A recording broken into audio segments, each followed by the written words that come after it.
Blaise Dietz, your Medicare concierge here. Let's go over Medicare Supplement Plan N. This is a very brief video because Plan N is very similar to Plan G and Plan F. Just a couple small nuances. Plan N has a very low premium with great coverage. So if you're considering a Medicare Advantage plan, Plan N is a really good alternative to that plan that, again, keeps a lower premium.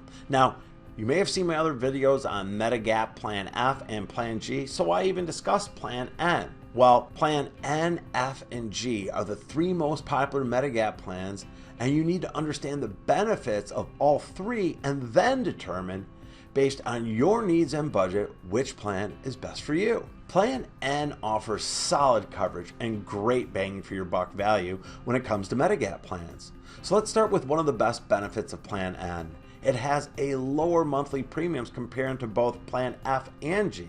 Now, Plan N has this lower premium because there are some additional out-of-pocket expenses that you might have to pay. This makes Plan N a great option for people who are in relatively good health but still want really good coverage, or for people who are considering a Medicare Advantage plan due to price. Now, if you have not watched the Good Morning America video, which highlights how Medicare Advantage plans actually work, it is a must-see. Unlike a Medicare Advantage plan, Plan N has no network, no referrals, no approvals necessary, just like all of the Medicare supplement plans, or again, what they call Medigap plans. What does this mean to you? Ultimate freedom and control with zero approvals needed throughout the entire USA. Any specialist, physician, anybody that a friend or family member refers you to, God forbid you get cancer or have a stroke or have a major break or fall, you want to be able to go see anybody in the country that accepts that precious red, white, and blue card. Medicare Supplement Plan N is similar to Plan G in that you must pay the annual Part B deductible, which at the time of this recording is $204 for the year 2017. Now, after you pay this deductible, you might have to pay up to a $20 copay for doctor's visits depending on the type of visit you have. Now, it's not guaranteed that you'll have to make this $20 copay. It just depends on what you visited the doctor for. And again, it's never going to be more than $20. Also, with Plan N, when you visit the emergency room, if you're not formally admitted, you'll have a $50 copayment. Don't worry though, if you decide to go to the emergency room, you're probably going to be admitted and you won't have that copay. Now, a workaround for less serious situations is just to go to the urgent care center locally. By doing this, you won't incur a doctor visit or emergency room copay. Knowing all the details is key to saving money, and that's what I bring to the table. That's what I bring to my clients: guidance, accessibility, and marketplace knowledge. No call centers here. Now, there's one other difference that Plan N has in comparison to Plan G, besides having a lower premium cost that you need to be aware of. Plan N does not cover Part B excess charges. So what are Part B excess charges? Doctors who accept Medicare can either accept the assigned rates for the services that Medicare gives them, or they can elect not to accept assignments and can charge up to 15% extra above those rates and bill it directly to the client. Now, there's statistics on this all over the place, but I sat with a very reputable top 2 insurance carrier in the country last week, spoke to a very knowledgeable, good, honest representative, and this is what she told me.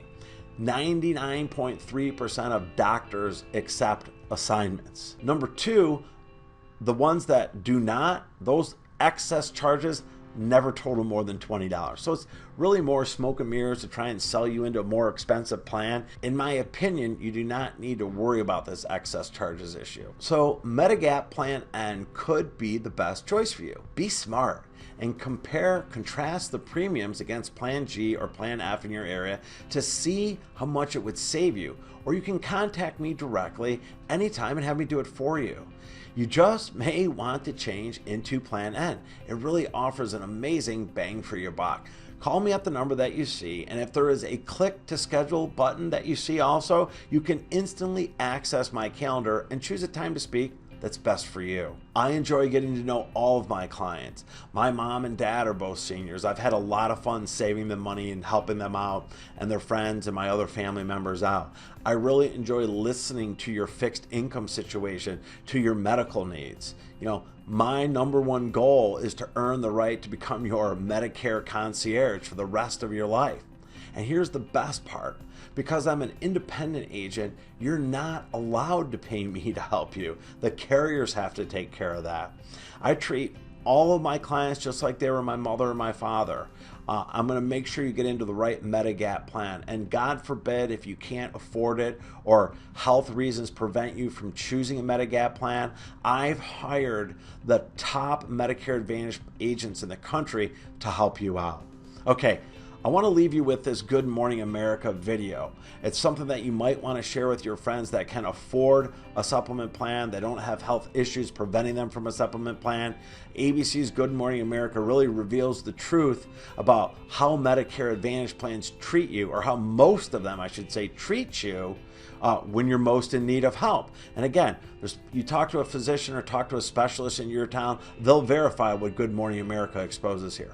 Okay, here's the video. I'll talk to you soon. But first, for all the politicking going on in Iowa, one of the most important issues on the table is getting little attention. Senior citizens in Iowa and all around the country are being bombarded with pitches for something called Medicare Advantage. Now, this is a privately run, controversial alternative to traditional Medicare. It promises big savings and better benefits, but there are serious concerns, which we learned through one woman's experience in our latest installment of GMA Gets Answers. I don't like staying in the bed. For a fiercely independent woman like 77-year-old Angela Dispenza, being stuck here is unbearable. I don't want to be here. I got a house to take care of. Bills. But over the summer, this usually active widow from Queens, New York, slipped and fell. Instead of tending her garden or walking to Mass, Angela lay in bed, writhing in pain. She was rushed to the emergency room at Jamaica Hospital. She had a fracture in her back. Broken back? Yes. No question. No question. But when hospital staff asked Angela's insurance company, Oxford, to admit her, the company said no. Did you tell the woman from the HMO that she had a broken back? Yes. And what was their response? That she's not for admission, that she did not need to be in the hospital. Usually when seniors visit a hospital, they're treated immediately as part of Medicare. But Angela isn't enrolled in traditional Medicare. Like more than 8 million other seniors, she opted for an alternative program called Medicare Advantage, run by insurance companies. David Rosen is Jamaica Hospital's CEO. He says the program is shortchanging seniors like Angela. We see frequent evidence of denial of care that would have been a no-brainer under the conventional Medicare program. And government audits show the problems are widespread. Backlogs of patient complaints, improperly denied claims, and unethical marketing practices. In Angela's case, Oxford denied a series of requests by Jamaica's staff, including rehabilitation in the hospital. Doctors said it was Angela's best chance to walk again. But Oxford said inpatient rehab was not medically necessary. Unusual thing to request in a situation like this, rehabilitation? Of course not. We had basically begged them, give us a week.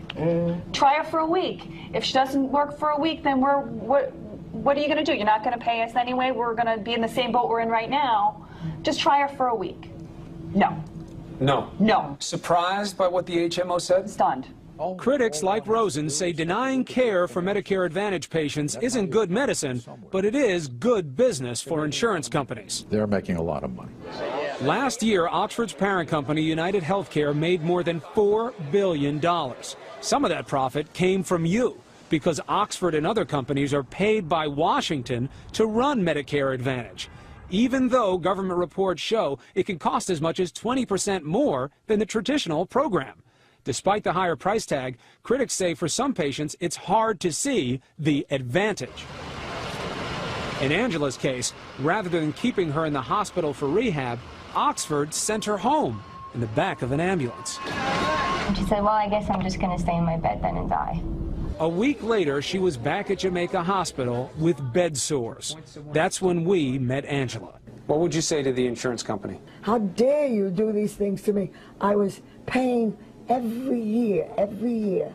I never failed to pay. That's why they took me in. And now you just want to Get out of here. get up and get home, Yes, but on your own 2 feet. exactly. We asked Oxford United Healthcare to sit down with us on camera, but the company declined. And like many other times when we've tried to get answers, we were directed to the insurance industry's trade group and its spokesperson, Susan Pisano. One thing you get if you join a Medicare Advantage plan is better benefits. You get broader benefits. You get lower out-of-pocket costs. But while seniors may get broader benefits, here's the trade-off. Medicare Advantage plans decide what care they get. You know you have these protracted discussions about whether or not somebody even gets into the hospital. It's not just a question of money. What is it? People should be admitted to a hospital when they need to be admitted to a hospital. But Yes. if they shouldn't be there, then a hospital brings risks with it that you shouldn't have to confront unnecessarily. You think that happens a lot, that somebody goes to the hospital and doesn't really need to be there? Okay, can I ask you, are we talking about a particular patient now? No, literally, Okay. I could be talking about hundreds of patients. All right. The insurance companies will not talk to me about the specific cases. How are you supposed to get answers? Well, I think that culturally, it's not something that companies are attuned to, talking about specific, private patient issues publicly. When they're bad. When they're good, they'll talk to you about them all day long. Like Joe Cameron, a favorite example for the industry. Yeah, they're doing okay, aren't they? While Oxford United Healthcare wouldn't talk to us, it did point us to this former Texas insurance salesman. Cameron says he survived a massive heart attack in 2002 thanks to United Healthcare's Medicare Advantage plan, which paid for a quadruple bypass and several months of rehab. My bill was $1,300,000. My copay was $1,700. That's an excellent coverage plan. What United Healthcare didn't tell us is Cameron has been flying around the country to lobby in favor of the program.